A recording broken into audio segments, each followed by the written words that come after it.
नमस्कार दोस्तों, मैं राकेश कुमार आप सभी का एक बार फिर से स्वागत करता हूं मेरे इस चैनल में। और आओ दोस्तों, आज के सेशन की शुरुआत करते हैं इन दो मोटिवेशनल लाइनों के साथ कि ना थको ना झुको, ना रुको किसी हाल में। ना थको ना रुको किसी हाल में।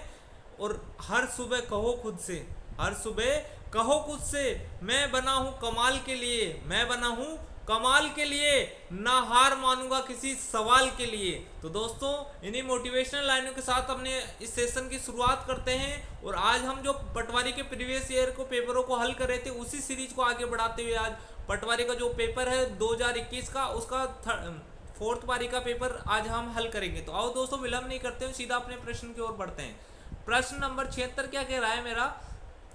प्रश्न नंबर 76 ये लो जी, ये दिया गया है, ये सीरीज दी गई है। ए, फिर दे दिया मेरे को ब्लैंक बी सी, इसको यहाँ लिख लेता हूँ बी सी ए, और फिर दे दिया blank b c a b, और फिर दे दिया मेरे को ब्लैंक सी ए ब्लैंक और बी सी दे दिया। अब देखो दोस्तों, इसमें कौन सी सीरीज बन रही है यहाँ पर लिख दिया। इनके नीचे इनका अल्फाबेट का क्रम लिख देता हूँ, नंबर लिख देता हूँ कितना आता है। ये एक, ये दो, ये तीन, ये एक, ये दो, ये तीन, ये एक, ये दो, ये तीन, ये एक, ये दो, और ये मेरा तीन।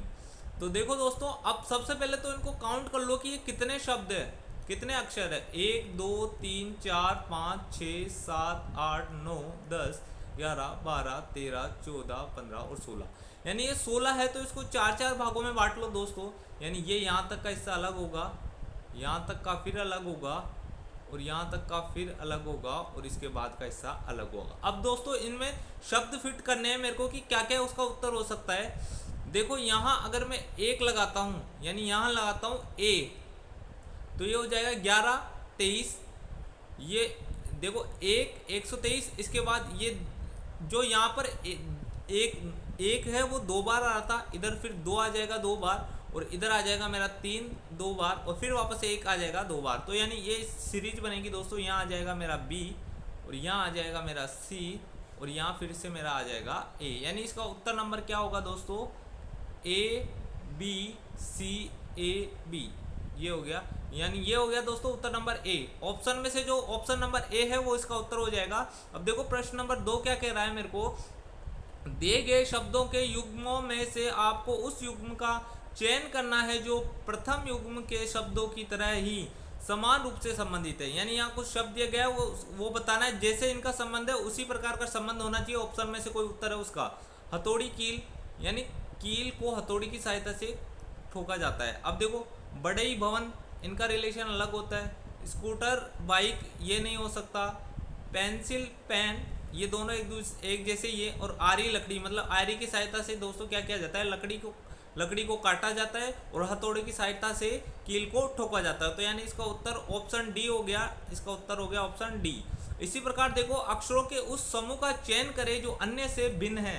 यानी इसमें ऑप्शन दे रखे हैं, जैसे एन ओ क्यू, इनके नंबर लिख लेता हूँ दोस्तों। एन का होता है 14, और ओ का होता है 15, और क्यू का होता है 17।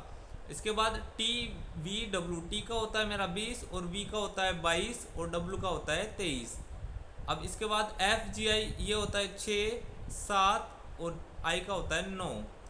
इसी प्रकार ये होता है ई का 5, एफ का 6, और जी का 8। तो देखो दोस्तों, इनका अंतर 1 है, और इनका अंतर मेरा कितना है? 2 है।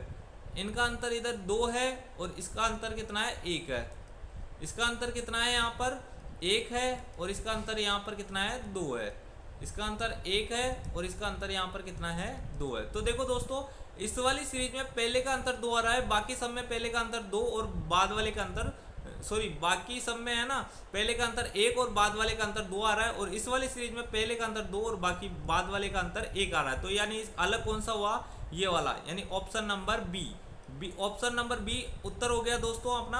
अब देखो, प्रश्न नंबर 79 की ओर बढ़ते हैं। प्रश्न नंबर 79 क्या कह रहा है? अंग्रेजी वर्णमाला श्रृंखला में दाएं छोर से पांचवें, यानी इधर राइट हैंड से कौन सा नंबर होना चाहिए? पांचवा नंबर होगा ये। और क्या कह रहा है? पांचवें अक्षर के बाईं ओर, यानी यहाँ पर कोई अक्षर था पांचवें अक्षर के बाईं ओर, और इधर ही बायां इधर होगा। फिर इधर की बात कर रहा है, बोला 15वां अक्षर। 5वें अक्षर के बाईं ओर 15वां अक्षर कौन होगा। तो यहाँ पर जो ये अक्षर होगा ये कौन सा होगा ये बताना है दोस्तों आपको। यानी इसको अपन देखें कि दाईं तरफ से तो ये अक्षर हो गया मेरा 20वां, दाईं तरफ से अक्षर कौन सा हो गया 20वां। या तो आप दाईं तरफ से 20वां अक्षर डायरेक्ट आपको याद हो तो वो बता सकते हो, अन्यथा 27 में से 20 घटा तो दोस्तों कितना आएगा 7, यानी इसका उत्तर आएगा 7 पे होता है जी, लेफ्ट हैंड पे से 7वां अक्षर होता है जी, यानी इसका उत्तर हो जाएगा दोस्तों जी। ऑप्शन नंबर बी में इसका उत्तर दे रहेगा, ऑप्शन नंबर बी इसका उत्तर हो जाएगा। अब देखो हम प्रश्न नंबर 80 की ओर बढ़ते हैं। प्रश्न नंबर 80 क्या कह रहा है मेरा, देखो ये लो जी प्रश्न नंबर 80। अब क्या कह रहा है इसमें, सुबह की एक चाय या कॉफी में कैफीन बहिर्मुखियों की जटिल तार्किक क्षमता में संभवतः वृद्धि कर सकता है। ये कह रहा है कि सुबह है ना, अगर उनको कैफीन कॉफी में कैफीन मिलाया जाए तो उसकी तार्किक क्षमता में वृद्धि कर सकता है, सुबह वाली बात कह रहा है ये। परंतु अंतर्मुखियों पर विपरीत प्रभाव डालता है, पर जो अंतर्मुखी होते हैं उन पर विपरीत प्रभाव डालता है। 700 से भी ज़्यादा लोगों को 3 कप कॉफ़ी के लगभग बराबर कैफीन दी गई। उन्हें विपरीतार्थ शब्द पहचानने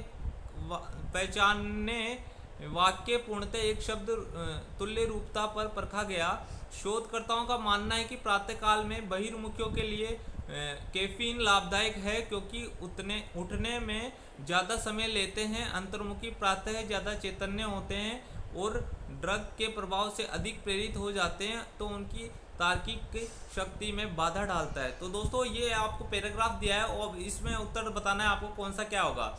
प्रातः काल में कैफीन अधिक प्रभाव रहता है, ये पूछा है कि प्रातः काल में कैफीन का अधिक प्रभाव रहता है, तो ये वाली बात कह रहा है कि तो ये वाली बात संभवतः सही है। पूरा कंफर्म नहीं है कि दोस्तों कि ये सही होगा ही होगा, ये बोल रहा है कि प्रातः काल में संभवतः सही हो सकता है ये, ठीक है। ये देखो इसने बोला था प्रातः काल में कैफीन का अधिक प्रभाव रहता है, तो ये जरूरी नहीं है कि रहेगा ही, ठीक है, क्योंकि अंतर्मुखी और बहिर्मुखी दोनों की बात कर रहा है। यहाँ पर इसने किसी का नाम नहीं दिया।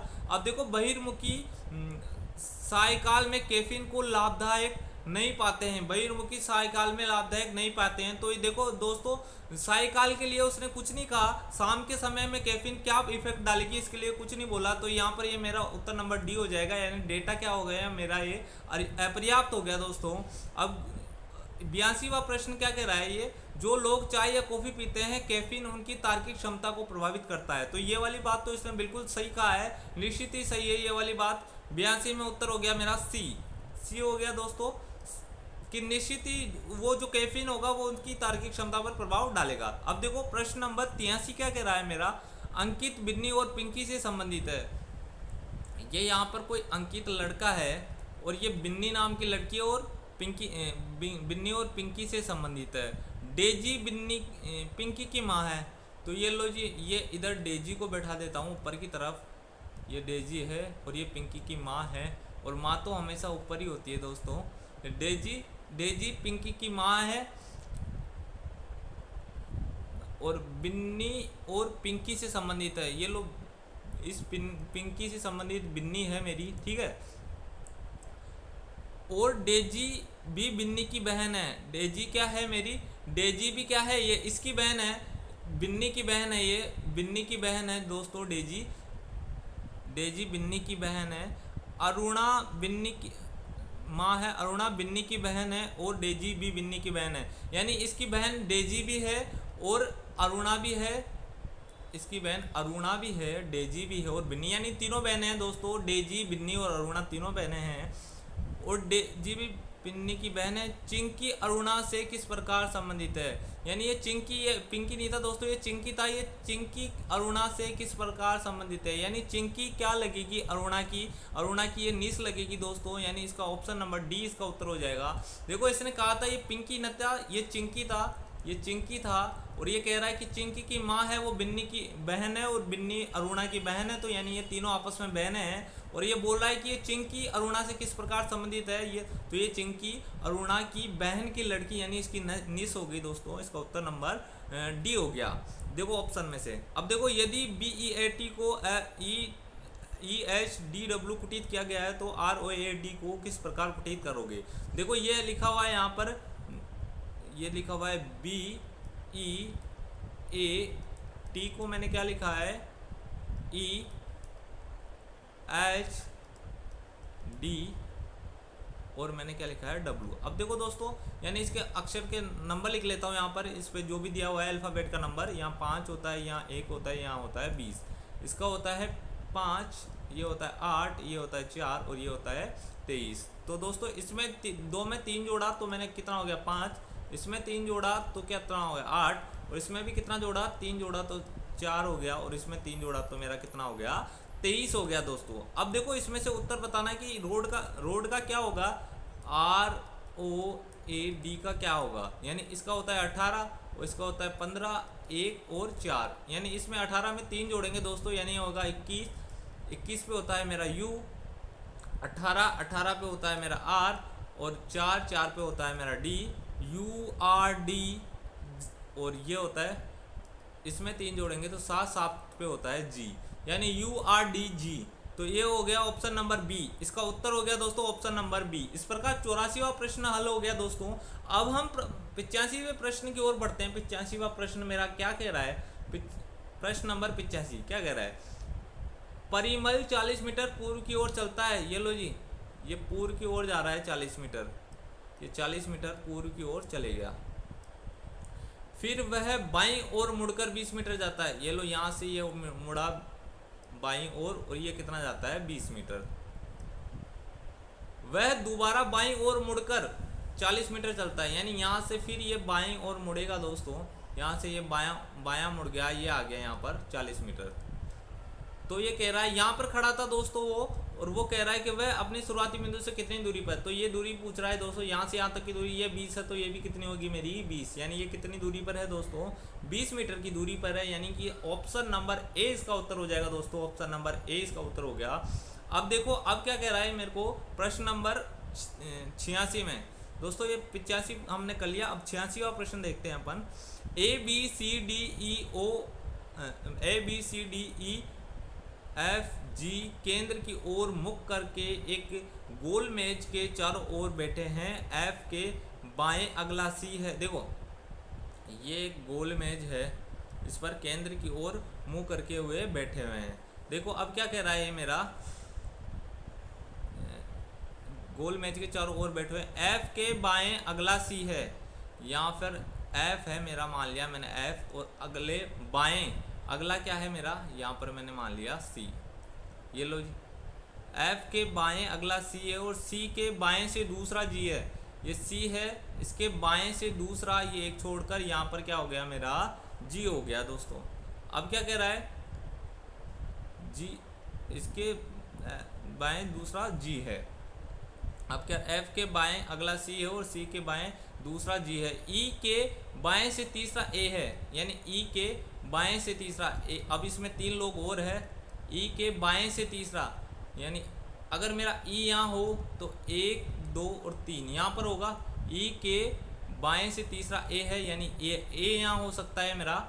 और क्या कह रहा है मेरा, अगर और क्या कंडीशन बन सकती है देखो, और O एवं E के मध्य B है। O एवं E के, ये E है और O किधर है मेरा, O और E के मध्य B है मेरा। तो दोस्तों ये O और E के मध्य, ये लो यहाँ अगर मैं O और E के मध्य B है, यहाँ O मान लेता हूँ, तो इसके मध्य में मैं B मानना पड़ेगा मेरे को। अब क्या कह रहा है ये, O का स्थान कौन सा है, G एवं B के मध्य O बैठा हुआ है। G एवं B के मध्य O बैठा हुआ है, यानी देखो ये G है ये B है, इन दोनों के मध्य O बैठा हुआ है, यानी इसका उत्तर नंबर A हो जाएगा दोस्तों। उत्तर नंबर ए इसका, ऑप्शन नंबर ए इसका उत्तर हो गया। देखो इसका ऑप्शन नंबर ए इसका मैंने उत्तर लगा दिया, ठीक है। अब हम बढ़ते हैं प्रश्न नंबर 87 को। 40 छात्रों की एक पंक्ति में मुकेश बाएं से 25वां और सुरेश दाहिने से 24वां है। यदि धीरेन उन दोनों के मध्य बैठा हुआ है तो बाएं से उसका स्थान कौन सा है। तो पहले दोस्तों इसको मिटा लेते हैं एक बार, और इसको मिटाने के बाद इसको हल करते हैं हम। ये देखो मैंने इसको मिटा लिया। अब इस प्रश्न को हल करते हैं हम, प्रश्न को हल करते हैं। ये लो जी, ये मेरा पेंसिल। अब देखो क्या कह रहा है, 40 छात्रों की एक पंक्ति में मुकेश बाएं से 25वां, ये लो जी 40 छात्र है और बाएं से मतलब इधर से, ये लो जी क्या है 25वां है मुकेश, और क्या कह रहा है ये, मुकेश बाएं से 25वां और सुरेश दाहिने से 24वां है, यानी ये इधर से 24वां है सुरेश। ये कहाँ पर है ये नहीं पता मेरे को, ये सुरेश है और इनके मध्य में कहीं दिनेश बैठा हुआ है दोस्तों। इनके मध्य में क्या है, इन दोनों के मध्य में बैठा हुआ है, तो बाएं से उसका स्थान कौन सा, तो इधर से उसका स्थान पूछना है दोस्तों।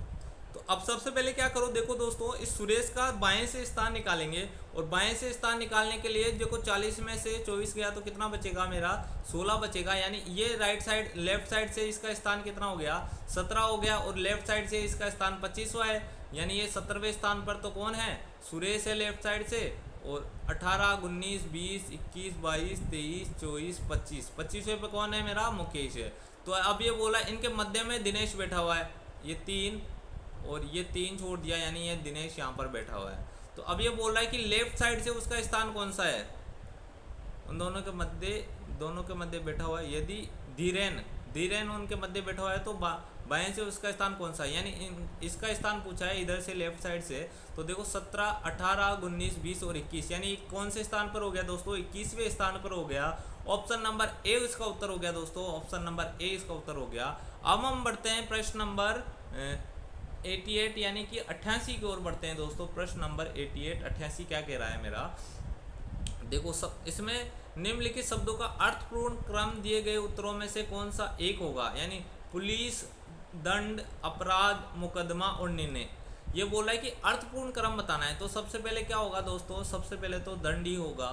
सबसे पहले क्या करेंगे लोग, दंड करेंगे, फिर आएगी मेरी पुलिस आ जाएगी और पुलिस आएगी तो मेरी क्या होगी, सॉरी दंड नहीं अपराध करेंगे, माफ़ी चाहूँगा दोस्तों। दंड तो मेरे को लास्ट में देना है, सबसे पहले तो क्या होगा, अपराध होगा। सबसे पहले मैंने क्या किया, मैंने तो नहीं किया दोस्तों, ये तो किसी ने किया है। तो सबसे पहले अपराध करेगा वो करेगा अपराध, सबसे पहले अपराध करेगा, फिर आएगी मेरी पुलिस और फिर आएगी पुलिस, अपराध किया उसने, फिर आएगी पुलिस और पुलिस के बाद क्या होगा, मुकदमा चलेगा और निर्णय लेंगे और दंड होगा। ठीक है, तो दोस्तों इसका ऑप्शन नंबर उत्तर क्या हो गया, उत्तर हो गया इसका, देखो सबसे पहले 3, ये वाला क्या हुआ, अपराध, यानी 3 हो गया। ठीक है, 3 के बाद पुलिस आई यानी 1 हो गया, पुलिस के बाद मैंने क्या किया, मुकदमा चलाया, 4 हो गया और फिर क्या हुआ, निर्णय आया। निर्णय क्या आया कि उसको दंड मिल गया दोस्तों, यानी ये उत्तर हो गया। उत्तर नंबर ऑप्शन में से देख लो ये कौन सा है, ऑप्शन मेरा डी हो गया दोस्तों। ऑप्शन मेरा क्या हो गया, ऑप्शन नंबर डी, ये इसका उत्तर हो गया दोस्तों। अब देखो ये जो एक प्रश्न दिया गया है इसको किस प्रकार हल करेंगे, देखो ये ओ का होता है 15, इसका होता है 16, इसका होता है 9 और यहाँ पर मेरे को पता नहीं क्या है, यहाँ पर होता है 5 और डी का होता है 4, ये होता है 11 और ये होता है 12। तो देखो दोस्तों ये लगातार क्रम में 11, 12, 15, 16 और यहाँ देखो 4, 5 है, तो यहाँ क्या होगा, 8, 9 होगा, यानी इसका उत्तर ए होगा, यानी एच होगा, यहाँ पर एच होगा और एच का क्रम 8 होता है। ठीक है, तो इस प्रकार इसका उत्तर हो गया। देखो दोस्तों आगे वाला प्रश्न करते हैं अपन। आगे दिया है ZA, इसको भी लिख लेता हूँ मैं, ZAUFQJ और ये क्वेश्चन मार्क और LO।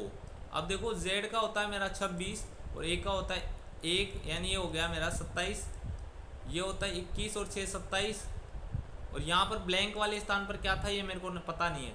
इनका योग भी कितना होगा, देखो 17 और 12, 17 और 10 27, ये पता नहीं है मेरे को, और ये 12 और 15 भी है मेरा क्या होता है 27।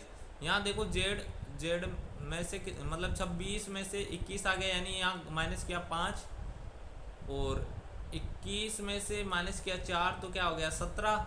17 में से 3 माइनस करेंगे दोस्तों, यहाँ हो जाएगा 14 और 14 में से 2 माइनस किया तो मेरा 12, यानी यह हो रहा है। यानी यहाँ क्रम यानी 14वें नंबर पे n आता है दोस्तों, यानी ऑप्शन में से देखो n ये एक ही ऑप्शन में है, यानी उत्तर नंबर ए हो गया इसका, और n और m हो जाएगा क्योंकि दोनों का योग मेरा 27 होता है। तो इस प्रकार इसका दोस्तों आप एक से भी आप किसी ऑप्शन पे आप पहुंच सकते हो। ठीक है, ऑप्शन आधारित परीक्षा आई है, इसमें ऑप्शनों को या तो एक सही आता है उस पर टिक लगा दो, या फिर जो बाकी के 3 गलत हो उनको हटा दो, तो एक बचा हुआ अपना उत्तर सही होगा। अब देखो इसमें दिया गया है, दिए गए शब्दों के युग्मों में से आपको उस युग्म का चयन करें जो प्रथम युग्म के शब्दों की तरह ही समान रूप से संबंधित हो। संपादक पत्रिका को संपादित करते हैं, ठीक है, संपादक। कुर्सी मेज इनका संबंध जो है, निर्देशक फिल्म और कविता कहानी उपन्यास ग्रंथ। तो दोस्तों इसमें से जो बी ऑप्शन है, निर्देशक फिल्म को निर्देशित करता है और संपादक क्या होता है, पत्रिका को संपादित करता है। तो इस प्रकार इसका उत्तर हो गया दोस्तों ऑप्शन नंबर बी। अब दोस्तों हम बढ़ते हैं प्रश्न नंबर 92 की ओर, 92 प्रश्न नंबर 92 की ओर बढ़ते हैं। प्रश्न नंबर 92 मेरा क्या कह रहा है, अब देखो, दिए गए विकल्पों में से विषम को चुने। देखो विषम बताना है इनमें। अब देखो 4 और 8, 8 और 16, 6 और 12 और ये 9 और 18, ये तो सीधा सीधा नज़र आ रहा है दोस्तों। 4 दूनी 8 होता है और 8 दूनी 16 होता है, 6 दूनी 12 होता है, यानी 9 दूनी 18 होना चाहिए था, पर यहाँ 9 और 20 दे रखे हैं। तो इसका उत्तर अलग क्या हो गया, इसमें अलग यहाँ पर डी हो गया, यानी उत्तर हो गया इसका ऑप्शन नंबर डी, ये इसका उत्तर हो गया। अब देखो अंग्रेजी वर्णमाला श्रेणी में दाएं छोर से 10वें अक्षर, यानी राइट हैंड से क्या है 10वां अक्षर, चलो जी, राइट हैंड से 10वें अक्षर के बाईं और 14वां, यानी इसी तरफ बाईं और यहाँ से 14वां। तो यहाँ से पूरा पूछे अपन, तो यहाँ से पूरा हो गया राइट साइड से कौन सा हो गया, 24वां हो गया। अगर लेफ्ट साइड से पूछे अपन इसका नंबर, तो इसका नंबर होएगा यानी 3, 24 प्लस, देखो दोस्तों उनका योग 27 होना चाहिए, ठीक है। अब यहाँ 3 यानी तीसरे पे कौन सा आता है, तीसरे पे सी आता है, यानी ऑप्शन नंबर बी इसका उत्तर हो गया सी, ठीक है। अब देखते हैं अपन, एक चित्र में एक लड़के की ओर इशारा करते हुए आबिर ने कहा, ये आबिर नाम का कोई लड़का है, आबिर नाम का कोई लड़का है, वो एक लड़के की तरफ इशारा करते कहता है कि आबिर ने कहा वह मेरी माँ, यानी वह मेरी माँ, यानी आबिर की माँ भी हो सकती है वो, वह मेरी माँ के इकलौते पुत्र का पुत्र है। यानी अबीर की माँ का इकलौता पुत्र कौन हो गया दोस्तों, अबीर की माँ का इकलौता पुत्र तो खुद अबीर हो गया, और इसी का भी क्या है, इसका भी क्या है, वो पुत्र है, इसका भी क्या है, पुत्र है, पुत्र। अबीर उस लड़के से किस प्रकार संबंधित है, तो अबीर उस लड़के का क्या लगेगा दोस्तों, अबीर उस लड़के का पिता लगेगा, यानी ऑप्शन नंबर बी उसका उत्तर हो गया, ऑप्शन नंबर बी, ठीक है। अब दोस्तों हम बढ़ते हैं आगे वाले प्रश्न की और, प्रश्न नंबर 95 की ओर। देखो प्रश्न नंबर 95 क्या कह रहा है मेरा, क्लॉक को KCOLC लिखा गया है, यानी पहले इसको लिखते हैं अपन, KLOCK को मैंने क्या लिखा, KLC को मैंने लिखा KCOL, और क्या लिखा मैंने, C लिखा, ये लिखा दोस्तों। ये देखो, अब देखो इसमें क्या क्या परिवर्तन हो रहा है, यानी ये C यहाँ चले गया और ये L यहाँ आ गया, ये बीच वाला चेंज नहीं हुआ, और ये वाला जो फर्स्ट वाला था यहाँ पर चले गया। अब देखो इसी प्रकार इसमें परिवर्तन करना है। देखो इसको मैं मिटा लेता हूँ एक बार, देखो इसको एक बार मिटा के उसको दोबारा हल करते हैं दोस्तों।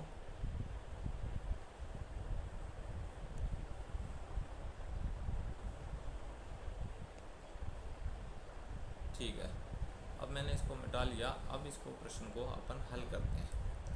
देखो यहाँ है, इसको लिख लेते हैं, क्या क्या लिखा हुआ है, ये CLO, ये C है, CLOCK, ये C और ये K। अब ये क्या बन रहा है इधर, ये बन रहा है KCOL और ये बन रहा है C, यानी क्या हो रहा है दोस्तों, देखो ये C है, यानी ये K तो यहाँ चले गया और ये C यहाँ आ गया मेरा, ये L यहाँ आ गया और ये C यहाँ आ गया, और बीच वाला जो अक्षर है वो ऐसा का ऐसा है। तो इसी प्रकार इस वाले को बनाएंगे अपन STEP और S, यानी ये जो बीच वाला अक्षर है यहाँ पर तो E रहेगा मेरा, और ये P इधर चले जाएगा और T यहाँ आ जाएगा मेरा, और S ये ऊपर चले जाएगा और S ही मेरा क्या आ जाएगा नीचे, SPETS, यानी ऑप्शन नंबर डी हो गया दोस्तों, ऑप्शन नंबर इसका डी हो गया, ऑप्शन नंबर डी इसका उत्तर हो गया दोस्तों। अब देखो प्रश्न नंबर मेरा है 46, और 46 क्या कह रहा है, शीला पूर्व की ओर 1 किलोमीटर चलती है। ये लो जी, शीला जा रही है एक पूर्व की ओर, ये चले गई 1 किलोमीटर, और दाईं ओर मुड़कर 1 किलोमीटर चलती है। ये लो जी, दाईं ओर मुड़ी ये यहाँ पर, और ये 1 किलोमीटर फिर चली गई। और फिर वह बाएं मुड़कर, फिर बाएं मतलब इधर मुड़ेगी दोस्तों, इधर मुड़ेगी और बाएं मुड़कर 2 किलोमीटर चलती है, यानी 2 किलोमीटर फिर चली गई है। और अब क्या कह रहा है, और वापस बाएं मुड़कर, अब यहाँ से बाएं मुड़ी है, बाएं मतलब इधर ऊपर की तरफ मुड़ गई है और 5 किलोमीटर चली। यहाँ पर ये चल गई 5 किलोमीटर। तो ये बोला है कि तो शुरुआती बिंदु से यहाँ से ये कितनी दूरी पर है, यहाँ से ये वाली दूरी ज्ञात करनी है मेरे को, ये दूरी कितनी है। तो दोस्तों यहाँ से अगर मैं ये देखूँ कि ये ऊपर वाली दूरी 4 है, क्योंकि ये 1 है तो ये भी 1 है, 4 और 1 5 हो गया, और ये 2 है तो ये भी क्या हो गया दोस्तों, मेरी 2 हो गई। यहाँ से यहाँ तक की दूरी मेरी क्या होगी, 2। यानी ये यहाँ से और यहाँ तक की दूरी दोस्तों कितनी हो गई, यहाँ से यहाँ तक की दूरी 3 किलोमीटर हो गई, और यहाँ से और यहाँ तक की दूरी मेरी कितनी होगी, 4 किलोमीटर होगी। ये समकोण त्रिभुज बन गया दोस्तों। पाइथागोरस प्रमेय लगाएंगे, अगर 3 4 तो तीसरा तिर्यक होता है 5। ये सीधा याद रखना है दोस्तों, और मैंने कल बता दिया है इसको कैसे करना है पाइथागोरस प्रमेय लगाकर। परंतु आपको वहाँ पर आपको ऐसे कैलकुलेशन करनी है कि वहाँ कम से कम आपको पेन चलाना पड़े, सीधा वर्बली आप उत्तर दोगे तभी आपका सिलेक्शन पॉसिबल हो पाएगा, अन्यथा आप बहुत लोगों के पीछे रह जाओगे, क्योंकि समय आपको सिर्फ 3 घंटे मिलने वाले हैं। आओ आगे वाले प्रश्न की ओर बढ़ते हैं। प्रश्न नंबर मेरा 97 प्रश्न देखो क्या बोल रहा है। एक कॉलेज में एल और एम जीव विज्ञान एवं भौतिक शास्त्री पढ़ाते हैं, यानी एल और एम मेरे क्या पढ़ाते हैं, बायो, और क्या पढ़ाते हैं, देखो जीव विज्ञान को मैं बायो लिख सकता हूँ, एवं भौतिक शास्त्री को मैंने लिख लिया फिजिक्स, PHY मैंने लिख लिया फिजिक्स। अब देखो ये कह रहा है एन और एम भौतिक शास्त्र और अंग्रेजी, एन और एम यानी एक तो पढ़ाता है फिजिक्स और एक पढ़ाता है इंग्लिश पढ़ाता है जी। ये लो जी, एक पढ़ा रहा है इंग्लिश। ओ और एल क्या पढ़ा रहे हैं मेरे, ओ और एल संस्कृत और जीव विज्ञान, यानी ये एक तो पढ़ा रहा है संस्कृत और एक पढ़ा रहा है जीव विज्ञान यानी कि बायोलॉजी पढ़ा रहा है। पी और एम भूगोल और स्पेनिश पढ़ाते हैं, पी और एम भूगोल यानी जियोग्राफी, और ये पढ़ाता है मेरा स्पेनिश। तो देखो अब इसमें पूछा क्या है दोस्तों, उसकी तरफ बढ़ेंगे। अगर आप इसको ऐसे सोल्व करने लग जाओगे तो इसका उत्तर आप नहीं आएगा या फिर आप कंफ्यूज हो जाओगे, पर जो पूछा है उस पर डायरेक्ट चलते हैं अपन। एल और एम में कौन से विषय पढ़ाते हैं, देखो एम यहाँ पर भी है, एम यहाँ पर भी है, यानी कि इन दोनों में कॉमन क्या आ रहा है, यानी फिजिक्स पढ़ाता है एम तो, और एल क्या पढ़ाता है, एल मेरा बायो पढ़ाता है। ये देखो एल मेरा बायो पढ़ा है और ये इसमें भी आ रहा है एल, ठीक है। तो फिजिक्स और बायो यानी भौतिक शास्त्र और जीव विज्ञान, यानी कि ऑप्शन नंबर बी इसका उत्तर हो गया दोस्तों, ऑप्शन नंबर बी। यदि पानी को खाना लिखा जाता है, इसको मैं लिख लेता हूँ, पानी, और पानी को क्या लिखा जाता है, खाना, और क्या कह रहा है, और खाना को पेड़ लिखा जाता है, और इस खाना को क्या लिखते हैं, पेड़ लिखते हैं, और पेड़ को क्या लिखते हैं, पेड़ को आकाश लिखते हैं, पेड़ को क्या लिखते हैं, आकाश लिखते हैं, और आकाश को दीवार कहते हैं, यहाँ लिखते हैं आकाश को दीवार कहते हैं। ये लो जी, दीवार कहा जाता है। तो निम्न में से किस पर फल उगते हैं, तो फल दोस्तों पेड़ पर उगते हैं, और पेड़ को क्या कहा जाता है, आकाश कहा जाता है। तो यानी इसमें पेड़ को आकाश, यानी आकाश ऑप्शन में होना चाहिए था, ऑप्शन में नहीं है, यानी इसका उत्तर क्या होगा, ऑप्शन नंबर डी इसका उत्तर हो जाएगा दोस्तों। अब देखो क्या है, निम्न शब्दों का अर्थपूर्ण क्रम दिए गए उत्तरों में से कौन सा एक होगा, यानी अर्थपूर्ण क्रम बनाना है दोस्तों। यानी एक तो दिया गया है गांव को, ठीक है, विलेज, एन मतलब राष्ट्र, और डी मतलब डिस्ट्रिक्ट, और ताल्लुक, ये लो ताल्लुक, और एक दिया है स्टेट। तो अब इसमें देखना है सबसे बड़ा सबसे छोटा, या तो आरोही क्रम हो या अवरोही क्रम हो, ठीक है। तो इसमें देखो सबसे बड़ा तो मेरे को पता है, सबसे बड़ा तो मेरा राष्ट्र ही होगा। राष्ट्र से ऊंचा कुछ नहीं होता दोस्तों, वैसे भी जिंदगी में राष्ट्र से ऊंचा कुछ नहीं है, अपने देश से ऊंचा कुछ नहीं है। देखो राष्ट्र लास्ट में जो उत्तर ऑप्शन होगा, मतलब दो लास्ट में आना चाहिए या 2 स्टार्टिंग में आना चाहिए, तो इसी एक ही ऑप्शन में दोस्तों 2 लास्ट में आ रहा है, तो यानी इसका उत्तर ऑप्शन नंबर सी डायरेक्ट उत्तर हो जाएगा दोस्तों। अब देखो इससे राष्ट्र से पहले क्या होगा, राज्य होगा, यानी देखो ये 2 तो लास्ट में होगा, उससे पहले क्या होगा, राज्य यानी 5 हो जाएगा। और 5 से पहले क्या होगा, जिला होगा यानी 3 हो जाएगा, और जिले से पहले तालुका हो जाएगा यानी 4 हो जाएगा, और गांव पहले नंबर पर आएगा यानी 1 4 3 2 3 5 2, ये इसका उत्तर ऑप्शन नंबर सी हो जाएगा। दोस्तों इसमें आप थोड़ा सा दिमाग लगाओगे इसका उत्तर ले आओगे, आपको ज़्यादा कुछ सोचने की जरूरत नहीं है।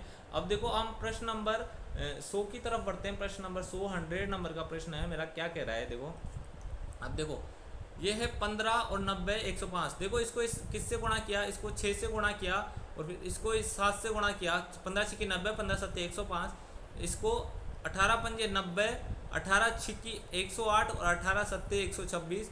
तो अब देखो ये कितने से गुणा हो रहा है, 21 7 से गुणा हो रहा है, 21 सत्ते हो रहा है मेरा 147। तो 21 6 से गुणा होगा यानी 6 दूनी 12 और 6 126, यानी ऑप्शन नंबर इसका डी हो जाएगा दोस्तों। उत्तर इसका ऑप्शन नंबर डी हो जाएगा। अब देखो प्रश्न नंबर 101वां प्रश्न है दोस्तों। ये वाला प्रश्न बड़ी सावधानी पूर्वक करना है। अगर इसमें थोड़ी सी आप सावधानी हटाओगे तो ये उत्तर आपका गलत हो जाएगा। देखो इसका उत्तर क्या होगा, आप जो सोच रहे हो वो इसका उत्तर नहीं हो सकता। आप सोच रहे हो इसका उत्तर ए, यहाँ सब में मतलब इनका 5 7 7 7 सबको जोड़ा 21 और 21 में भाग देंगे 7 का तो 3 आ जाएगा, और यही ऐसा ही इसमें होगा, पर ऐसा नहीं है। देखो होगा क्या, ऊपर तो हो रहा है 21 और सबको जोड़ेंगे 7 7 7 यानी 7 दूनी 14 और 14 और 7 21 हो गया, और भाग देना है 7 का। फिर देखो अब देखो इस वाले प्रश्न में क्या है, ये भाग सिर्फ इसी 5 के है, ये दोनों यहाँ ब्रैकेट नहीं है। अब ये दोनों अलग है यानी 5 और 5 क्या हो गया मेरा 10 हो गया, और 5 में 5 का भाग देंगे 10 प्लस 5 में 5 का भाग देंगे 1 आएगा। अब देखो 21 में 7 का भाग देंगे तो मेरा 3 आ जाएगा, और 10 और 1 क्या हो जाएगा मेरा 11, यानी 3/11 उत्तर हो गया, यानी ऑप्शन नंबर डी हो गया दोस्तों, ऑप्शन नंबर डी। और ये बड़ी सावधानी से करने हैं दोस्तों। ऐसे वाले प्रश्न हमको कंपटीशन से बाहर करते हैं, पीछे की तरफ खींचते हैं। क्यों, ये बहुत इजी सवाल है और हमसे ये गलत हो जाता है तो हम लाखों लोगों से पीछे हो रहे हैं यहाँ पर।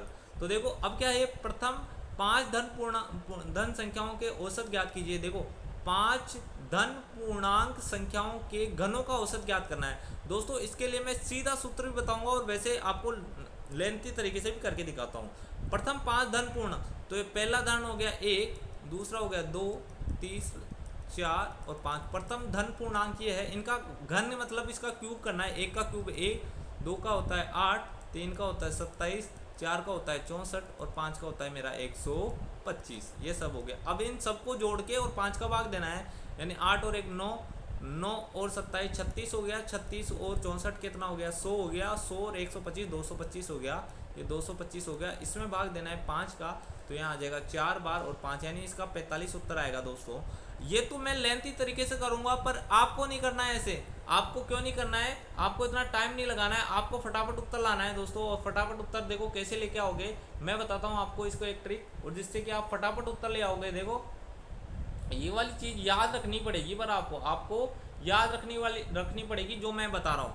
देखो ये घनों का प्रथम धन पूर्णांक के घनों का योग क्या होता है, इसका एक सूत्र होता है कि n और ब्रैकेट के अंदर n+1/2 और इस पूरी का क्या होता है स्क्वायर होता है। ये तो इनके योग का सूत्र है दोस्तों। ये तो प्रथम n धन पूर्णांकों के घनों के योग का सूत्र है। अब इनके घनों का योग का सूत्र है, इनके औसत का सूत्र क्या हो जाएगा, यानी ये हो जाएगा n का स्क्वायर। इसको अगर स्क्वायर को खोलेंगे अपन तो n+1 का स्क्वायर और बट्टे में हो जाएगा मेरा 4। ये तो इनका मैंने इसको ब्रैकेट को खोला है और इसका औसत निकाल रहे हैं, तो इसमें n जितनी संख्या है उनका भाग देना पड़ेगा, यानी n² से n कट जाएगा। तो ये सूत्र आप डायरेक्ट याद रख लो, n+1 का होल स्क्वायर बट्टे में 4। ये मेरे घनों का औसत ज्ञात करने का, प्रथम जितने भी n संख्याओं के घनों का औसत ज्ञात करने का सूत्र है दोस्तों। और इसमें आप मान रखोगे तो भी आपका क्या होगा, उत्तर यही आएगा। देखो n करेंगे 5 और ये हो जाएगा 6 और 6 चिंग 36 और बट्टे में 4, तो इसको भाग देंगे 9 और 9 पंजे 45, यानी उत्तर तो मेरा कितना आना है दोस्तों, उत्तर तो मेरा 45 ही आना है। चाहे ऐसे कर लो, चाहे वैसे कर लो, चाहे कैसे भी कर लो, उत्तर मेरा कभी चेंज नहीं होगा। तरीका आपको ऐसा भी लगा लो, ठीक है। अब देखो अब हम आगे वाले प्रश्न को हल करते हैं, और आगे वाला प्रश्न हल करने से पहले मुझे इसको मिटाना पड़ेगा, उसके बाद हम आगे वाले प्रश्न को हल करते हैं दोस्तों। देखो अगर दोस्तों आपको कोई चीज़ में डाउट रहता है या कोई चीज़ समझ में नहीं आ रही तो आप उसे कमेंट बॉक्स में जाकर लिखिएगा कि आपको क्या चीज़ समझ में नहीं आई। उसको मैं बेहतर से बेहतर तरीके से समझाने का प्रयास करूँगा। बस आपको करना होगा कि कमेंट बॉक्स में जाकर लिखना होगा। देखो अब क्या है, ये एक महिला के बैग में 25 पैसे, यानी उसके बैग में कितने पैसों का सिक्का है, 25 पैसों का है। और क्या कह रहा है, 50 पैसे के सिक्के हैं, दो प्रकार के सिक्के हैं उसके पास, 25 पैसों के सिक्के और 50 पैसों के सिक्के। उसके पास 120 सिक्के हैं। टोटल कितने सिक्के हैं, 120। यानी मैं बोल दिया कि x सिक्के तो 25 पैसे के हैं और y सिक्के मेरे किसके हैं, 50 पैसे के। यानी x प्लस y का मान कितना है दोस्तों, मेरा 120 है। यानी दोनों प्रकार के सिक्कों का योग मेरा 120 है। और बोल रहा है जिनका मूल्य 50 है, यानी इनके जितने सिक्के उनका प्लस इनके जितने भी सिक्के हैं उनका जितने रुपए बन रहे हैं उनसे उनका योग मेरा 50 है। यानी x है, x सिक्के है, एक सिक्के का मूल्य होता है 1/4, यानी ये हो गया x/4। और y सिक्के हैं 50 पैसे के, तो अगर रुपए में कन्वर्ट करूँ तो यानी ये इतने रुपए हो जाएंगे। और इसने कह रहा है कि 50 रुपए हैं दोनों को मिलाकर मेरे पास।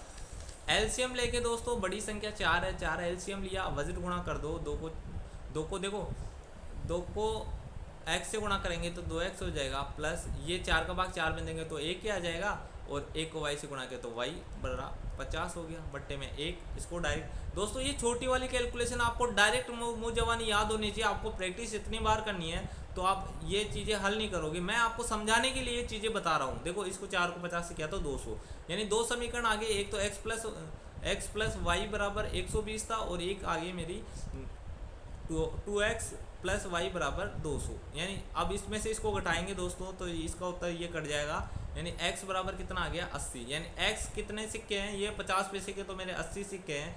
तो ये y कितने सिक्के हो जाएंगे दोस्तों, ये 40 सिक्के हो जाएंगे, क्योंकि दोनों 120 सिक्के थे मेरे पास, इसलिए y कितने हो जाएंगे 120, सॉरी y हो जाएंगे मेरे 40 सिक्के। तो अब क्या कह रहा है ये, इसमें सिक्कों की संख्या का अनुपात याद करो। 25 पैसे और 50 पैसों के सिक्कों की संख्या का अनुपात याद करो। देखो दोस्तों अब एक 50 पैसों का मानना है, एक 25 पैसों का मानना है, तो x का मान तो मेरा क्या आया, x का मान 80 आ गया। यानी ये 2:1 होना चाहिए या 1:2, x का y से या y का 1 से, ये है मेरा। देखो इसमें 2:1 नहीं दे रखा, यानी ऑप्शन नंबर इसका सी इसका उत्तर होगा, 1:2 होगा। देखो इसमें है ना, y को इसने ये मान लिया होगा और x को इसने ये मान लिया, इस प्रकार इसका उत्तर ये हो गया। ठीक है, तो अब देखते हैं अपन प्रश्न नंबर 104 की ओर बढ़ते हैं। प्रश्न नंबर 104 मेरा क्या कह रहा है, प्रश्न नंबर 104 की ओर बढ़ रहे हैं और उससे पहले मुझे इसको मिटाना पड़ेगा दोस्तों। प्रश्न नंबर 4 से पहले 104 से पहले मुझे उसको मिटाना पड़ेगा।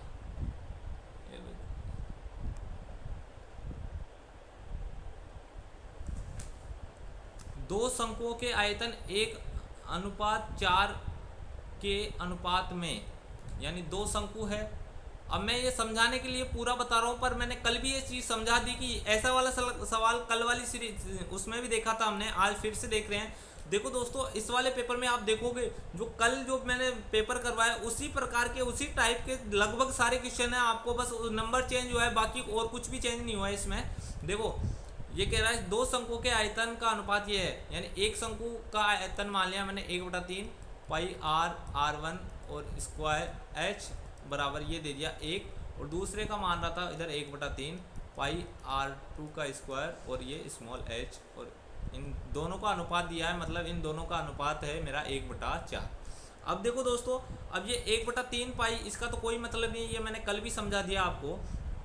अब क्या कह रहा है, उनके व्यासों का अनुपात 4:5 है। जो व्यास का अनुपात होता है वही त्रिज्या का अनुपात होता है दोस्तों।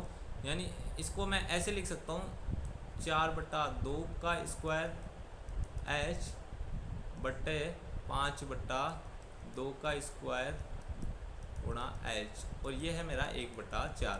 दोस्तों ये हो जाएगा मेरा 4 चौक 16, 16/4, यानी कि मेरा क्या होता है 2, 2 दूनी 4, ये तो हो जाएगा मेरा 4, और ये हो जाएगा मेरा 25/4, 25/4 गुणा h, और ये कैपिटल H बराबर 1/4। तो अब क्या होगा दोस्तों, इस 4 को इधर गुणा कर देंगे तो ये होगा कैपिटल H बटा स्मॉल h बराबर 4, 25 बट्टा क्या हो जाएगा मेरा 16,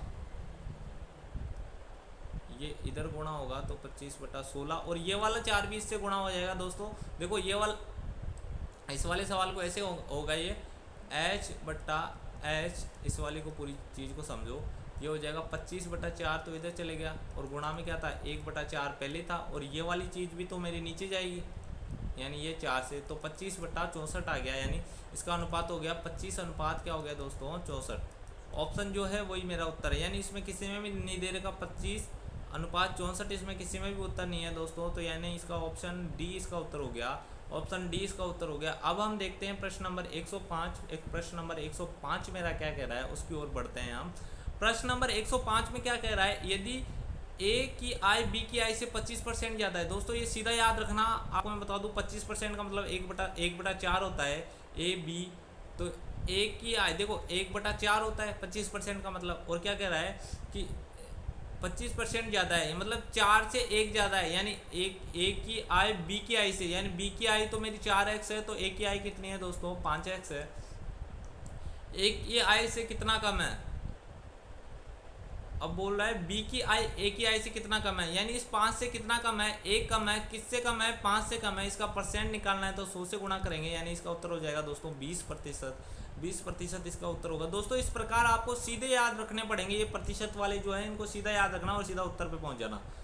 दीपक ने 21,250 की एक राशि को 6 वर्षों के लिए निवेश की, और 6 वर्षों पश्चात वह किस साधारण ब्याज दर से कुल राशि 26,350 प्राप्त करता है। दोस्तों पहले सबसे पहले तो मैं क्या करूँ, ब्याज निकालता हूँ, मिश्रधन माइनस मूलधन करूँगा तो मेरा ब्याज आएगा, यानी 26,350 में से मैंने घटाया 21,250, तो मेरा ब्याज आ गया कितना है 0 0 0 0, और ये 1 आ गया, और ये 26 में मतलब 6 में से 1 गया तो 5, यानी 5100 आ गया दोस्तों।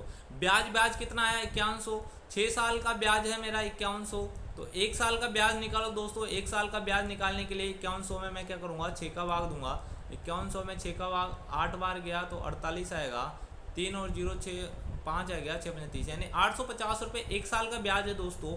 और ये 1 साल का ब्याज किस पर है 850 रुपये, यह है 21,250 पर, और इसका मेरे को रेट निकालना है। 850 रुपये ब्याज मिल रहा है 1 साल का 21,250 पर, तो इसका प्रतिशत निकालने के लिए दोस्तों 100 से गुणा करूँगा। अब देखो इसमें यहाँ क्या किया मैंने, इस 0 से ये 0 गया, अब इसको 5 से काटा तो 5 चौक 20, ये 1 और 2 5 दूनी 10, और 25 में देंगे तो 5 बार चले गया। अब देखो दोस्तों इसको काटेंगे तो 5 से काटेंगे 17 बार चले गया, और ये 0 है। अब फिर इसको 5 से काटा तो 8 बार और 5 बार, अब इसको काट दिया मैंने 5 से तो ये 2 बार चलेगा, और 17 का भाग इसमें देंगे तो ये हो जाएगा 10, और 17 का भाग इसमें देंगे तो 17 पंजे 85 हो गया। अब इस 5 का भाग इसमें देंगे तो 2 बार चलेगा, 2 और 2 क्या हो गया 4 हो गया, यानी 4% इसका उत्तर हो जाएगा दोस्तों। इसका उत्तर क्या हो जाएगा मेरा 4%, 4% होना चाहिए इसका उत्तर। तो इसमें देखो दोस्तों एक बार के लिए देखो इसमें क्या है, हाँ दोस्तों इसका उत्तर कितना हो गया मेरा, इसका उत्तर हो गया मेरा ये ऑप्शन नंबर ए, ठीक है। अब देखते हैं हम प्रश्न नंबर 107 की ओर बढ़ते हैं। प्रश्न नंबर 7 और प्रश्न नंबर 107 करने से पहले मुझे इसको मिटाना पड़ेगा, उसके बाद मैं प्रश्न नंबर 7 को हल करता हूँ। अब देखो आओ प्रश्न नंबर 7 की ओर बढ़ते हैं। प्रश्न नंबर 7 मेरा क्या कह रहा है, प्रश्न नंबर 7 की ओर बढ़ते हैं और उसको हल करते हैं। प्रश्न नंबर 7 कह रहा है कि 2000 पर 3 वर्षों का चक्रवर्ती ब्याज इतना है तो ब्याज की दर याद करो। दोस्तों उसमें तो साधारण ब्याज था, यहाँ पर मेरा कंपाउंड इंटरेस्ट चक्रवर्ती ब्याज है। तो देखो दोस्तों आप चक्रवर्ती ब्याज हर साल जुड़ जाता है, यानी 3 वर्ष का ब्याज, ये देखो 3 वर्ष बाद ये तो मेरा क्या है मूलधन है, ये तो क्या है मेरा मूलधन, और कंपाउंड इंटरेस्ट प्लस जो अमाउंट होगा जो मिश्रधन होगा 3 साल बाद वो कितना होगा दोस्तों, मेरा मिश्रधन होगा ब्याज प्लस ये, यानी 2315.25 ये मेरा मूलधन हो गया। 315.25 मेरा क्या था, ब्याज था, इंटरेस्ट था, CI था, ठीक है। अब ये कह रहा है कि इसको हल करो, 3 वर्षों का चक्रवर्ती ब्याज है तो ब्याज की दर ज्ञात करनी है दोस्तों। ब्याज की क्या ज्ञात करनी है, दर ज्ञात करनी है। इसके लिए दोस्तों एक सीधी आसान तरीका है, मैं जो आपको बताता हूँ कि यहाँ पर ऊपर तो आएगा अमाउंट और नीचे आएगा मूलधन, ऊपर तो आएगा अमाउंट और नीचे आएगा मूलधन, और जितने भी वर्ष देता है उसको 1/T रख दो।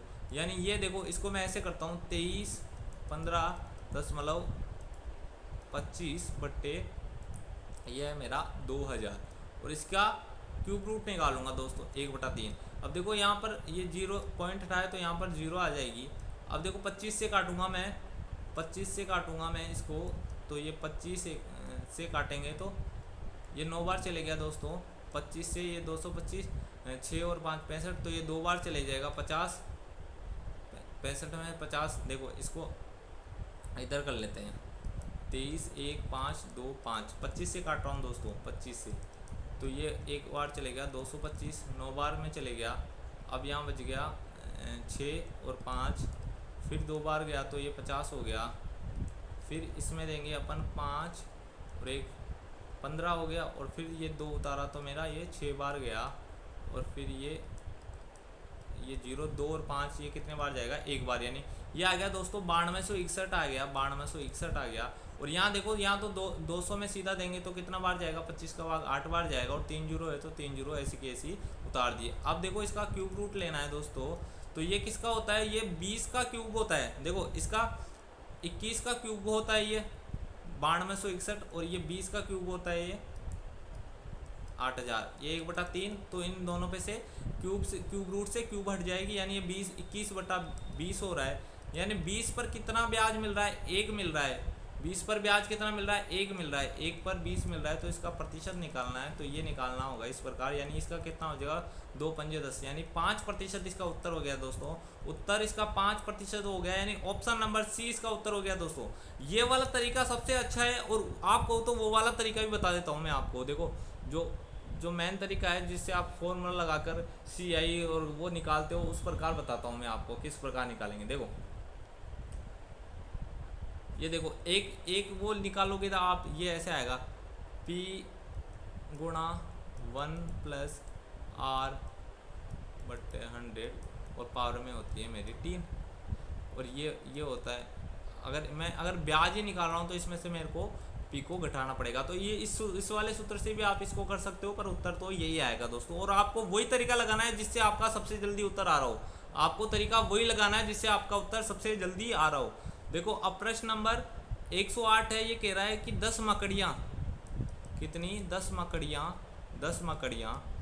10 मिनट में, कितने मिनट में, 10 मिनट में, और 10 मक्खी, इस प्रकार का प्रश्न भी आपके एग्जाम में जरूर देखने को मिलेगा।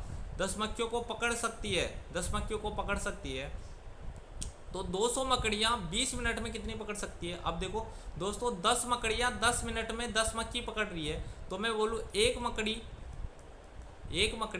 10 मिनट में कितनी मक्खी पकड़ेगी, एक मक्खी पकड़ी। एक मकड़ी 10 मिनट में एक मक्खी पकड़ेगी। तो अब अगर मैं बोलूँ कि यहाँ पर 200 मकड़ियाँ 10 मिनट में कितनी मक्खी पकड़ेगी, 1 मिनट में एक पकड़ रही है, तो 200 कितनी पकड़ेगी, 200 मक्खी पकड़ेगी। भाई एक मकड़ी 10 मिनट में एक मक्खी पकड़ रही है, तो 200 मकड़ी 10 मिनट में 200 मक्खी पकड़ रही है। पर इसमें टाइम को भी दुगना कर दिया, यानी ये 10 मिनट में नहीं, अब ये बोल रहा है कि 20 मिनट में 200 मकड़ी 20 मिनट में कितनी मक्खी पकड़ेगी, यानी इसको डबल करना पड़ेगा। यानी इसका उत्तर हो जाएगा दोस्तों 400। यानी कितनी मक्खी पकड़ेगी, वो 400 मक्खी पकड़ेगी। यानी 108 का उत्तर हो गया ऑप्शन नंबर बी, और इसका उत्तर हो गया दोस्तों ऑप्शन नंबर बी। तो आओ दोस्तों, अब प्रश्न नंबर 109 की ओर बढ़ते हैं हम। प्रश्न नंबर कह रहा है, एक दुकानदार 44 कैलकुलेटर बेचकर 11 कैलकुलेटर के विक्रय मूल्य के बराबर का लाभ अर्जित करता है। यानी उसने लाभ अर्जित किया है दोस्तों, ये देखो 11 अर्जित किया है उसने लाभ, और विक्रय मूल्य 44 है। तो देखो 11 उसने लाभ अर्जित किया है और विक्रय मूल्य 44 है। यानी इसमें से मैं अगर CP निकालूँ, CP कैसे निकलेगा दोस्तों, प्रॉफिट मतलब विक्रय मूल्य माइनस प्रॉफिट। विक्रय मूल्य है मेरा 44 और प्रॉफिट है मेरा 11, यानी CP कितना आ गया, क्रय मूल्य कितना आ गया दोस्तों, 3 और 3 33 क्रय मूल्य आ गया दोस्तों। अब ये बोल रहा है उसका लाभ प्रतिशत ज्ञात करो। लाभ कितने का था, 11 का था, किस पर था, 33 पर था। गुणा किससे करना है, 100 से, प्रतिशत निकालना है, इसलिए 3 11 3 33, यानी 100/3 होता है दोस्तों मेरा 33 0.33%, यानी इसका उत्तर ऑप्शन नंबर सी हो गया दोस्तों। इसका उत्तर हो गया ऑप्शन नंबर सी। और अब हम प्रश्न नंबर 110 की ओर बढ़ते हैं दोस्तों। प्रश्न नंबर 110 मेरा क्या कह रहा है, प्रश्न नंबर 10 को अपन हल करते हैं। एक वस्तु को 1754 में बेचने के बाद अर्जित लाभ वस्तु को 1492 में बेचने के बाद हानि के बराबर है तो वस्तु का लागत मूल्य है। दोस्तों ये जब लाभ और हानि बराबर हो, मतलब लाभ जोड़े या हानि घटाएं, दोनों से बराबर मान हो रहा है, तो उसमें सीधा आपको सूत्र लगाना है, लाभ प्लस हानि बटे 2। तो सबसे पहले तो इसमें लाभ कितना हो रहा है दोस्तों, देखो इन दोनों का अंतर निकालो दोस्तों। इन दोनों का अंतर, लाभ और हानि का अंतर ये होगा, यानी 17, 54, 14, 92, इनका अंतर होगा मेरा कितना होगा, ये हो गया 2, और 15 में से 9 गए तो 6, और ये हो जाएगा मेरा 2, यानी 262 हो गया। अब इसमें भाग देना है 2 का, तो कितना हो जाएगा 131, यानी 131 को इसमें जोड़ दो या इसमें से घटा दो, एक ही बात है। ये देखो ऐसे है, ये क्या कह रहा है, बेचने के बाद अर्जित लाभ, यानी इसमें लाभ हो रहा है, तो यानी 1754 में से लाभ को घटाएंगे तो सीपी आएगा, या फिर 1492 में मैं हानि को जोड़ूंगा, हानि को जोड़ूंगा, हाँ लॉस को जोड़ूंगा, तब भी मेरा क्या आएगा, सीपी आएगा। तो इस प्रकार अब इसमें से या तो इसमें से घटा दो या इसमें जोड़ दो, मान बराबर ही आएगा। यानी इसमें 131 घटाऊंगा तो कितना आएगा, 3, 2, और ये आ जाएगा मेरा 7 में से 1 गया 6 और 1, यानी 1623 उत्तर होगा दोस्तों। ऑप्शन नंबर डी इसका उत्तर हो जाएगा दोस्तों, ऑप्शन नंबर डी। अब देखो इस वाले प्रश्न में क्या है, जब 0.5 को 0.5 से गुणा करते हैं तो मेरा आता है 0.25 प्लस का क्या है, ये 0.5 में भाग देना है 5 का, तो इसमें भाग देंगे तो ये होगा मेरा 0.25 प्लस का 0.1, और इसमें जोड़ेंगे तो ये आ जाएगा 0.35। ये इसका उत्तर हो जाएगा दोस्तों 0.35। ऑप्शन में कौन से में है, ऑप्शन नंबर बी में इसका उत्तर दे रखा है दोस्तों, ऑप्शन नंबर बी इसका उत्तर हो गया। अब देखो, अब ये मेरे को प्रश्न दिया है, एक आयताकार आयताकार क्षेत्र की चौड़ाई उसकी लंबाई की 60% है। तो यहाँ दोस्तों एक तो लेंथ माननी है लंबाई, और एक माननी है ब्रेथ यानी चौड़ाई। क्या बोल रहा है, चौड़ाई उसकी लंबाई की 60%, यानी लंबाई उसकी 100 है, तो चौड़ाई क्या है उसकी दोस्तों, चौड़ाई उसकी 60 है। अब क्या कह रहा है, यदि उसका परिमाप 800 मीटर है, तो अगर इसको ऐसे जोड़े अपन की, ये अगर इसको जोड़े, देखो परिमाप होता है 2 गुणा लंबाई प्लस चौड़ाई, ये परिमाप होता है। यानी ये दे रखा है मेरे को 800, अब 800 का भाग दे देंगे, 800 में भाग देंगे 2 का, तो 400 हो जाएगा, यानी लंबाई प्लस चौड़ाई का मान कितना होगा 400, यानी 160, ये हो जाएगा 160, 100 प्लस 60 160 हो जाएगा, ये 160 का मान कितना है 400 है, यानी 1 का मान निकालना है, ये देखो ठीक है। तो ये इस प्रकार 4 से काटेंगे 4 बार, 4 से काटेंगे 10 बार, यानी 5/2 आ जाएगा दोस्तों। अब ये क्या पूछा है, अब इसमें 100 का मान निकाल लो, 100 का मान निकालो, 100 गुणा 5/2, 1 का मान 5/2 आ गया, तो ये हो गया मेरा 50, यानी ये 250 हो गया दोस्तों। और इसका हो जाएगा 60 गुणा 5/2, यानी 3 से काटा तो ये कितने बार जाएगा 3 0, यानी 150, यानी 150 आ गया दोस्तों। चौड़ाई तो मेरी कितने आ गई 150 आ गई, और लंबाई कितनी आ गई मेरी 250 आ गई। देखो अब क्या कह रहा है, ये क्षेत्रफल ज्ञात करना है, इसमें क्या ज्ञात करना है, इसमें ये देखो, तो क्षेत्र का क्षेत्रफल ज्ञात करना है। क्षेत्रफल होता है लंबाई गुणा चौड़ाई, यानी इन दोनों को आपस में गुणा करना है। 250 गुणा 15 0, यानी 150 को इसको आपस में गुणा करेंगे दोस्तों। 15 5 75, 5 7 15 दूनी 30, और 7 कितना हो गया 37। ये लो जी, ये उत्तर हो गया दोस्तों मेरा 37,500। ये ऑप्शन नंबर 20 का उत्तर हो गया दोस्तों, ऑप्शन नंबर बी। और आप इसको अच्छे से निकाल के देख सकते हो, यही उत्तर आएगा दोस्तों। अब मैं इसको मिटाता हूँ एक बार, और इसको मिटाने के बाद इसको आगे हल करेंगे दोस्तों। आगे वाले प्रश्न है उनको हल करते हैं अपन। ये लो जी, देखो अब क्या करते हैं, प्रश्न नंबर 113। प्रश्न नंबर 113 मेरा क्या कह रहा है, पानी में एल्कोहल के 20% घोल के 5 लीटर में 1 लीटर पानी मिश्रित किया गया है। अब एल्कोहल की मात्रा, यानी ये कह रहा है ये एल्कोहल और वाटर का मात्रा थी उसमें एल्कोहल 20% था, तो वाटर कितना था उसमें 80% था।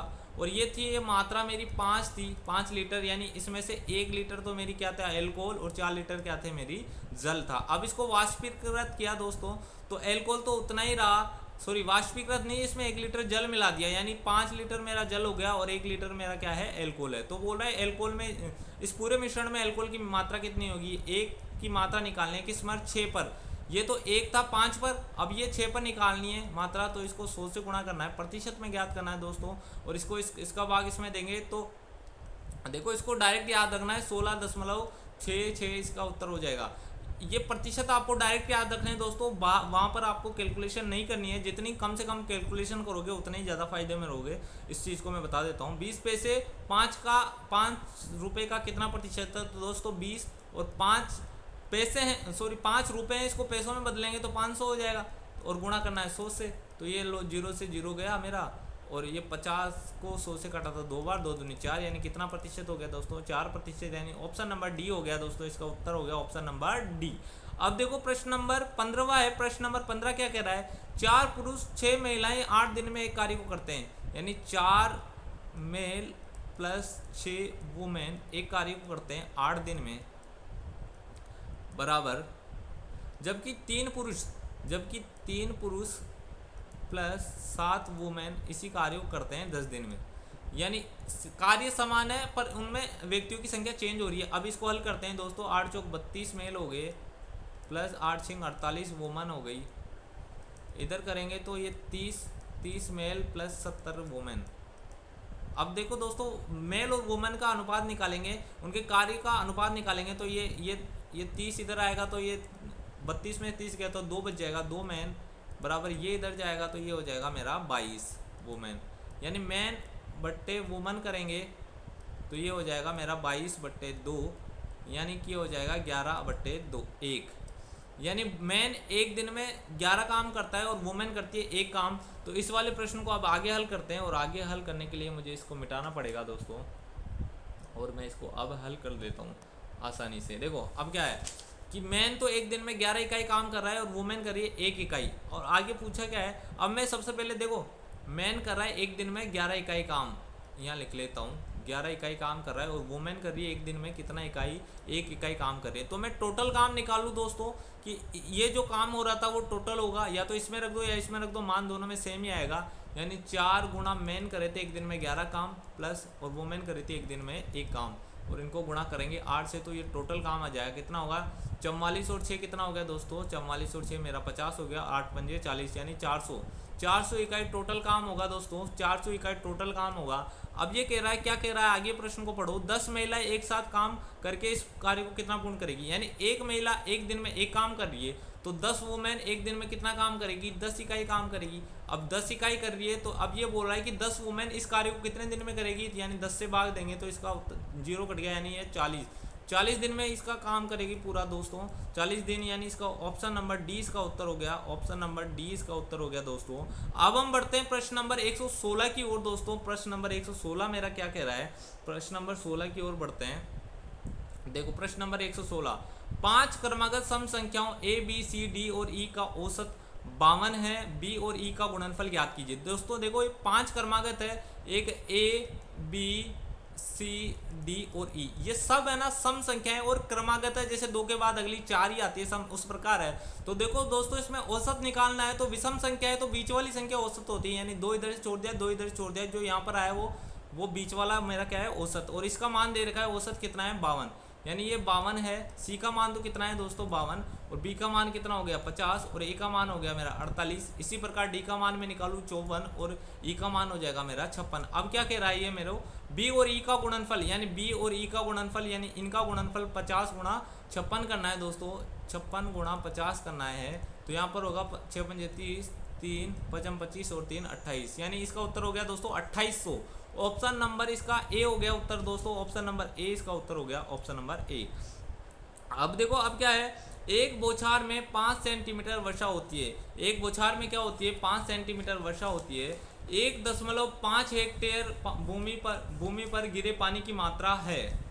तो 1.5 हेक्टेयर भूमि 1.5 हेक्टेयर भूमि को अगर मैं सेंटीमीटर में कन्वर्ट करूँ दोस्तों तो ये होगा 1.5 गुणा 10⁸ सेंटीमीटर। ठीक है, ये इसका उत्तर होगा 1.5 गुणा 8 10⁸ सेंटीमीटर हो गया है।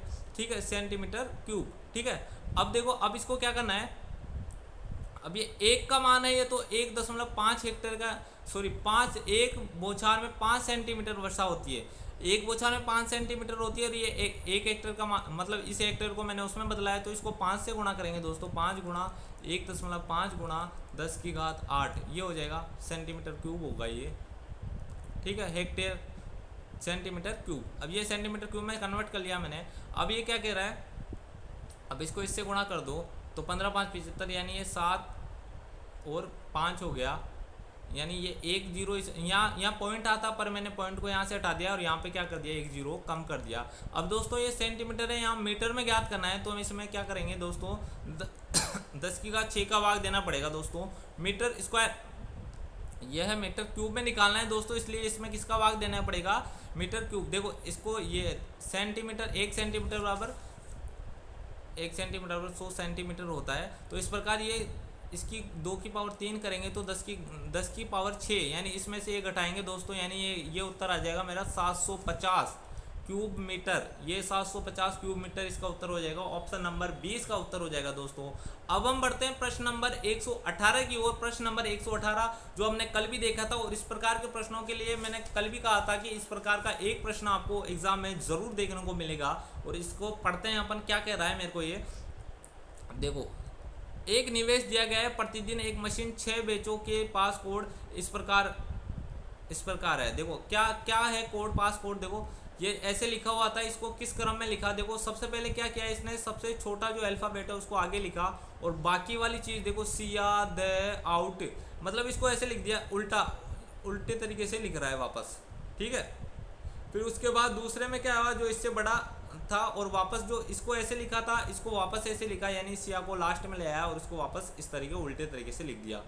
फिर इसको यहाँ पर इससे बड़ा जो आ रहा था अल्फ़ाबेट उसको लिखा और बाकी को उल्टे तरीके से लिख दिया, लास्ट में इसको अल्फ़ाबेट को आगे लिखा और बाकी को उल्टे तरीके से लिख दिया। अब इस प्रकार के प्रश्नों को हल करना है अपन को, और आगे वाले पेज पे बढ़ते हैं, इसलिए अपन इसमें क्या कह रहा है, प्रथम बैच 10 AM पर शुरू होता है। प्रथम बैच कब शुरू होता है दोस्तों, प्रथम बैच हो रहा है मेरा 10 बजे शुरू हो रहा है। हर बैच 1 घंटे का होता है। हर बैच कितने घंटा का होता है, 1 घंटे का होता है। चौथे बैच के अंत के बाद 1 घंटे का विश्राम होता है। चौथे घंटे मतलब 10 से 11 हो गया पहला बैच, 11 से 12 हो गया दूसरा बैच, 12 से 1 हो गया तीसरा बैच, और चौथा बैच हो गया 1 से 2, यानी 2 से 3 के बीच में तो मेरा रेस्ट होगा दोस्तों, 2 से 3 के बीच में मेरा रेस्ट होगा। अब देखो इसमें क्या कह रहा है, ये 3 PM पर बैच के लिए पास कोड का होगा यदि निवेश ये है। तो दोस्तों इसको भी इसी प्रकार चेंज करना है मेरे को, यानी सबसे पहले तो मैं यहाँ पर सबसे आगे क्या लाऊंगा, सबसे आगे मैं लाऊंगा EFG, F वाला A वाला। ये देखो जो 1 नंबर पे मेरा ये A आगे आएगा और बाकी को मैं उल्टा लिखूंगा। दूसरे पे क्या लाऊंगा, दूसरे पे आऊँगा F आ रहा है, F आ रहा है, F कितनी जगह, इसमें आ रहा है, इसमें आ रहा है, इसमें आ रहा है और इसमें। F के बाद जो छोटा नंबर है I वाला, यानी दूसरे पे क्या हो जाएगा दोस्तों मेरा, दूसरे पे 5 आएगा। तीसरे पे क्या होगा दोस्तों, तीसरे पे FOO और ये L जो आ रहा है, यानी तीसरे पे फॉलोइंग आएगा। चौथे पे क्या आएगा दोस्तों, 3 बजे 3 पर बैच कौन सा होगा, तो यानी चौथा कोड जो होगा वही होगा। देखो चौथे पे क्या होगा, चौथे पे हो जाएगा मेरा 5 फॉलोइंग और ये हो जाएगा मेरा 4 हो जाएगा दोस्तों। यानी इसको इस क्रम में देख लो, पहले तो A होगा पहले नंबर पे, ठीक है, दूसरे पे 5 होगा, दूसरे पे 5 होगा, तीसरे पे क्या होगा, तीसरे पे फॉलोइंग होगा, चौथे पे क्या होगा, चौथे पे फॉर्म होगा, चौथे पे क्या होगा, 4 होगा, चौथे पे क्या है, 4 है, तो इसमें ये वाला नहीं है, फॉर्म, यानी इसका उत्तर क्या होगा दोस्तों, इसको पूरा बनाना पड़ेगा मेरे को, इसको क्या बनाना पड़ेगा, पूरे बनाना पड़ेगा। देखो इसको पूरा बनाते हैं, इसको हल करते हैं एक बार, इसको अपन पूरा बनाते हैं एक बार और इसको हल करते हैं। देखो किस प्रकार करेंगे, देखो इसे यहाँ मिटाने की आवश्यकता नहीं है। अब देखो, यानी सबसे पहले मैंने क्या लिख दिया दोस्तों, ये लिखा मैंने ए लिख दिया और जो बाकी का जो अक्षर थे उनको उल्टा लिख दिया, यानी यहाँ आएगा फिर ग्रुप, GROUP ग्रुप, और फिर उसके बाद आएगा मेरा ग्रुप, और फॉर्म, ये आ गया फॉर्म, फिर आएगा मेरा 5, ये आएगा मेरा फॉलोइंग, यानी ये इस प्रकार आएगा। दूसरा, ये पहला वाला चरण हो जाएगा दोस्तों। दूसरे चरण में क्या होगा, ये ए था, अब ए के बाद एफ वाला जो आएगा 5 आगे आ जाएगा दोस्तों, ये 5 आ जाएगा। तीसरे वाले चरण में क्या होगा दोस्तों, तीसरे वाले चरण में A5, तीसरे वाले चरण में मेरा क्या आएगा, ये फॉलोइंग आगे आ जाएगा दोस्तों, ये फॉलोइंग, ये लो जी फॉलोइंग आगे आ जाएगा, फॉलोइंग। और चौथे वाले चरण में क्या होगा, चौथे वाले चरण में A5 फॉलोइंग, उसके बाद आएगा मेरा A5 फॉलोइंग FOR, ये वाला होगा, फॉर्म होगा दोस्तों। ये फोर नहीं होगा क्योंकि FO के बाद इधर R आ रहा है और इधर U आ रहा है, तो R पहले आएगा दोस्तों, तो ये आ जाएगा A5 फॉलोइंग इन, और ये हो जाएगा फॉर्म, ठीक है। तो ये कौन सा था, 3 बजे वाला बैच कौन सा होगा, पहला, दूसरा, तीसरा, चौथा और पांचवा, ठीक है। 3 बजे, एक घंटे का जो रेस्ट ही आ रहा है मेरा, ठीक है। तो पांचवा निकालना है मेरे को, तो ये वाली चेक कर सकते हो आप, A5 following in form, A5 following form, तो इन दोनों में है ये वाली चीज़। तो इन दोनों में से ऑप्शन चेक करना है कि 4 आएगा या ग्रुप आएगा। तो दोस्तों देखो, इसमें इसके बाद 4 आएगा, 4 आएगा जी, तो F के बाद आता है, यानी ऑप्शन नंबर ए इसका उत्तर हो जाएगा दोस्तों, ऑप्शन नंबर ए। अब देखो इसका 119वां प्रश्न मेरा क्या कह रहा है, 119वां प्रश्न मेरा क्या कह रहा है। ये वाले प्रश्नों को दोस्तों, इस प्रकार का एक प्रश्न अवश्य आएगा मेरा, ये मैंने कल भी बताया था, कल वाले जो पेपर था उसमें भी इस प्रकार का प्रश्न था, और इस वाले प्रकार के प्रश्न की डेली प्रैक्टिस करवा रहा हूँ मैं। ये कह रहा है कि एक बेच के लिए पास कोड था बैक टू गोन, और तो उसी दिन 3 पर बेच का पास कोड क्या होगा, यानी एक बजे किसी बेच का पास कोड ये दे रखा है, बोल रहा है 3 बजे पास कोड क्या होगा। तो देखो ये क्या है, बेक गो हेयर, ये तो 1 से 2 वाले बेच का पास कोड है दोस्तों, और ये इसने पहले ही कहा था। देखो अब 2 से 3 बजे तो मेरा लंच है, इसने पहले ही कहा दिया। देखो इधर इस वाले पहले वाले प्रश्न पढ़ो, यहाँ पर ये देखो, यहाँ कहा है इसने अच्छी तरीके से कि 2 से 3 बजे तो क्या है मेरा लंच होगा। इस वाले प्रश्न में 6 बैचों के किस प्रकार कोड होगा, यहाँ पे कहा होगा उसने, ऊपर कहा होगा। ये देखो 10 चौथे बैच के बाद अंत के बाद 1 घंटे का लंच आता है, ये रहा, ये देखो ये चौथे बैच के अंत के बाद एक क्या आता है मेरा लंच आता है, चौथे बैच के 1 घंटे का विश्राम आता है, लंच आता है। तो यहाँ दोस्तों इसको अरेंज करना है बस, और मेरा उत्तर आ जाएगा। देखो जैसे बेक है, BACK, बेक, गो, बी के बाद जी आएगा तो गो हियर,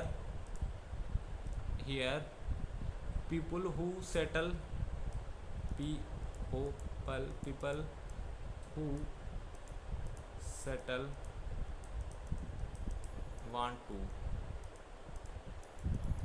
ये देखो अब इसमें क्या सेटल करना है। देखो ये वाले इस क्रम में जुड़ा हुआ है, अब इनमें से देखना है कौन सा अक्षर आगे आएगा दोस्तों, इनमें से देखना है कौन सा अक्षर आगे आएगा। तो ये सेटल उठ के इस पीपल यहाँ तक तो आ गया, अब ये सेटल उठ के इस हु से पहले आ जाएगा, यानी ऑप्शन में देख लो सेटल पी से पहले जिसमें है वही उत्तर हो जाएगा, यानी 119 में उत्तर हो जाएगा दोस्तों मेरा, 119 में उत्तर हो जाएगा मेरा बी। ये देखो यहाँ पर ये सेटल आ गया, और ये हु था, ये हु यहाँ नहीं आना चाहिए था क्योंकि फिर वापस अपन उल्टा लिख रहे हैं, तो ये लास्ट में चले गया दोस्तों, यानी ऑप्शन नंबर बी मेरा इसका उत्तर हो गया। अब देखो ये क्या कह रहा है, किसी दिन प्रथम बैच का पास कोड ही so use to sell plus item है, तो उस दिन का निवेश क्या था। दोस्तों ये है ना निवेश पूछ रहा है, अब जो अब निवेश अपन निवेश बता नहीं सकते इसका उत्तर दोस्तों, क्यों नहीं बता सकते, देखो प्रथम कोड तो ये है पर निवेश हम बता नहीं सकते इसका कि किस प्रकार निकालेंगे। तो इस चीज़ का आप ध्यान रखना, जब भी निवेश पूछे ना तो ये बोल देना ज्ञात नहीं किया जा सकता निवेश, हम किसी भी मशीन में हम निवेश नहीं निकाल सकते। तो दोस्तों इस प्रकार हमने सारे प्रश्न हल कर लिए हैं। अगर दोस्तों आपको किसी भी प्रश्न में किसी भी प्रकार का डाउट है तो आप कमेंट बॉक्स में जाकर लिखिएगा, उसका उत्तर मैं आपको अगले वाली जो क्लास होगी उसमें ज़रूर दूंगा। दोस्तों अब मैं आप सभी से अनुरोध करूंगा, अगर आपको ये वीडियो पसंद आ रहा है तो अपने दोस्तों के साथ शेयर कीजिए, ज़्यादा से ज़्यादा लोगों को जोड़ने का प्रयास कीजिए, जिससे कि उन लोगों का भी फ़ायदा हो सके जो पटवारी की तैयारी कर रहे हैं। और दोस्तों ये पटवारी के लिए ही मात्र नहीं है, ये किसी भी एग्ज़ाम के लिए हो सकता है, क्योंकि ये इसमें गवर्नमेंट एग्ज़ाम में जो क्वेश्चन आते हैं उस प्रकार के प्रश्न है, ये आपके ग्रुप डी के लिए, जो ग्रुप डी की वैकेंसी निकली हुई है उसके लिए भी बहुत इंपॉर्टेंट होगा दोस्तों। अब मिलते हैं नेक्स्ट क्लास में। धन्यवाद दोस्तों।